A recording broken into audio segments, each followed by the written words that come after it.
again, and that means it's time for the Perseid meteor shower. The what? The Perseid meteor shower. Glad you asked. Meteor shower. It's one of the most consistent meteor showers we have. The Leonids are slightly better, Russian. but they are in November and nobody wants to go out and watch them. And then they are not as consistent. Sometimes they're bright and sometimes they just miss us entirely. So it's not so great.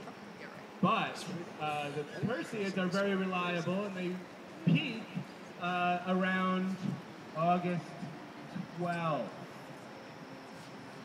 Oh, we're doing it August 19th. 7th, so that's next week. But right now you can see them. And that's Wednesday. That's next Wednesday. They'll be peaking. Okay, so the reason why they're called Perseids is because they are in the constellation Perseus. And to find the constellation Perseus, all you have to do is look almost exactly northeast at around 7:30 at the horizon. And that's where it is. But it's hard to find things on the horizon because of light pollution. So, for every hour, hold the microphone please, Patty. For every hour, you want to add 15 degrees because that's how fast the Earth spins. So for every hour, you want to know exactly where to look. So for every hour after let's say 8 o'clock, you want to add 15 degrees. You do that by holding your fist out at arm's length and add 1 fist for every hour. 1 potato, 2 potato, let's say it's midnight. 1 potato, 2 potato, we're starting at 8 o'clock, right? So let's say 9 potato, 10 potato, 11 potato, 12 potato. Oh, there it is. And you look exactly northeast, and there you should see an amazing display of radio wave emitting fireballs in the stars. Let's clap for fireballs. Now, these fireballs are actually audible to the human ear should you be near a dewy field of blades of grass. Under very rare conditions, people have reported hearing the Perseid meteors. But it's very strange because they don't seem to be hearing sound coming from the meteor streaking across the sky. They seem to be hearing them in exact simultaneity with them flying across the sky. So, and you just like, wait, that doesn't make sense because they're 100 kilometers above us. I should be hearing them 5 minutes later. Okay, what happens is the meteor is emitting low-frequency electromagnetic radiation, and radio wave, this is good. This is essentially, and that can excite because it's at the exact resonant frequency, let's say, of blades of grass that are near you. If you're laying with your head in the grass, looking up, you might see them. You might hear these excited blades of grass moving a millimeter in back. But millions of them, it'll... Excited blades of grass. Until about 1970, nobody knew that this was possible. And anybody reporting this was just considered crazy. All right. Brings me to my snowball. Just one question. What will it do to my hair? Frizzy-haired individuals, that's not you, might actually have their hair excited by the very low frequency radiation of the Persieds, and they might actually hear their hair moving slightly to and fro. If you're frizzy-haired, just kind of sit somewhere quiet and wait. All right, now you have a demonstration, right? All right. Billy Goto has a demonstration. Okay. I shall assist one more time. I love assisting. Is he going to throw something at me? Imagine? I'm going to demonstrate the origin of the meteor shower, which is the dirty snowball model. A comet is a dirty snowball, as this is. It's loaded with sunflower seeds that I prepared beforehand. As the comet sweeps around the sun, this ice begins to melt, as this one is. It is dripping onto my hand, as you may see. When doing so, it may release from time to time a sunflower seed. This sunflower seed will separate gradually from the snowball. And let's just say we just go around the sun, we lose just like a shell of snow.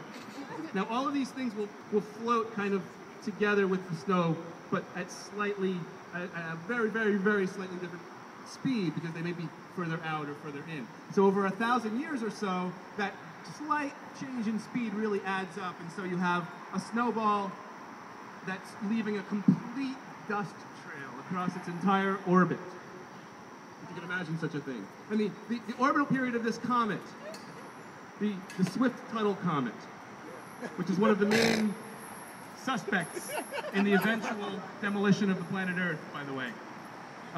In about, I think it's 4277, it's going to come very, very close to the planet Earth, and we have a 1 in a million, which may sound great, but a 1 in a million chance of causing like a dinosaur extinction type event. That would totally suck. 2,000 years. Imagine losing all those people you don't like. How about the Right, dinosaurs? I mean, you don't like kids, like imagine like grandkids and like grand to the 48th power kind of kids. Well, some of those can be nasty too. Right. Yeah, yeah. So, I'm just trying to make us feel better about this. so there's a 1 in a million chance at this very, very particular year. The last time this comet came around was 1862 or so, and that's when it was discovered. And then it was discovered again in 1992, when it came very, very close. The comet itself came close to Earth. What we see in the Perseids are these remainders of these trails from like 1,000 years ago, which might be 10 comet orbits away. So what happens is this comet, it has a very stable orbit because it's in resonance with Jupiter. That is to say, every now and then, when it's doing its thing, it crosses Jupiter kind of close, and Jupiter kind of corrects its orbit and keeps it right on track. So we have these strong trails over the millennia of these particles that are the size of a grain of sand or smaller. And that's what we see when we look into the sky and we see these streaks. A grain of sand traveling at 130,000 miles per hour, if you can imagine such a thing. That's quicker than Dale Earnhardt, for God's sake. All right, we gotta move fast now. Well, I don't even know if we can do that next part. I don't think we can even do that part. All right, can you do it in 1 minute? Because we got singers still. We got the lovely Mary Foster Conklin. We're very excited, though. Okay. Billy Goto describing this Persieds thing again. This is so cool. All right, this is the planet Earth, and these meter sticks. These meter sticks are showing a stream of parallel particles. They're all traveling in the exact same direction. This is as the Earth is moving, it crosses the stream of these particles, these little grains of sand that are just waiting in space, in orbit, for us to crash into them. And so since they're all coming in parallel, this is why they all appear to be coming from the same place in the sky. If you've ever stood on a railroad track as king of the road, you are standing on a railroad track. Reference fail. If you look to your right, you will see railroad tracks vanishing at the horizon. And so these railroad tracks that are on the opposite sides of the Earth represent particles hitting the Earth in parallel. And so as you, as an observer, somewhere on this yoga ball, will see the particles appearing to come from someplace just so. And that is in the constellation Perseus, and hence Perseid, and so be it. Enjoy, everyone. Woo! But on